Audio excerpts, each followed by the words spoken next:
3 dimensions, we know that it's possible to take the scalar product of two vectors.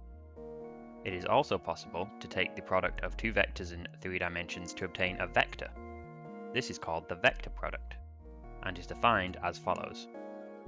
For two vectors, A and B, in 3-dimensional space, the vector product of A and B is denoted A cross B, and is given by A cross B equals the magnitude of A times the magnitude of B times sine theta n hat.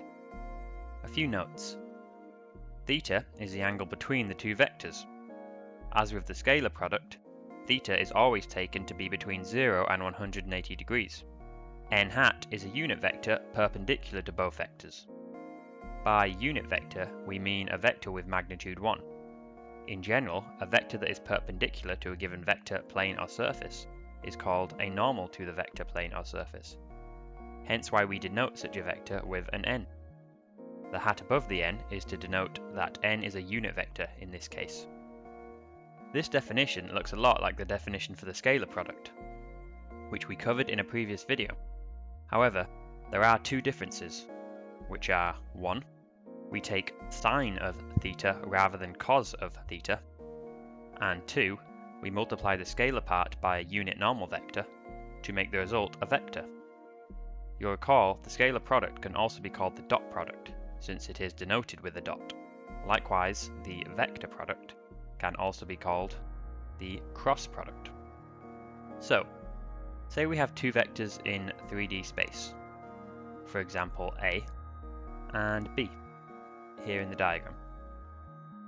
Though they're pointing off in different directions, taken together they create a plane in which they both lie. We need to consider the vectors as lying in this plane in order to visualize their cross product. So, let's redraw A and B, with angle theta between them, lying in a plane.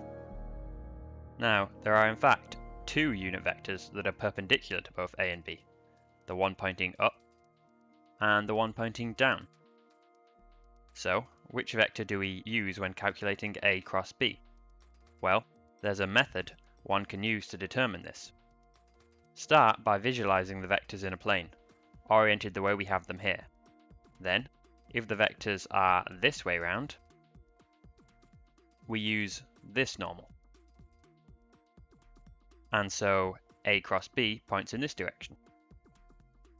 If, on the other hand, they are this way round, then we use this normal.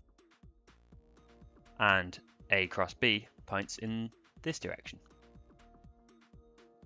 This means that in fact, A cross B equals minus B cross A.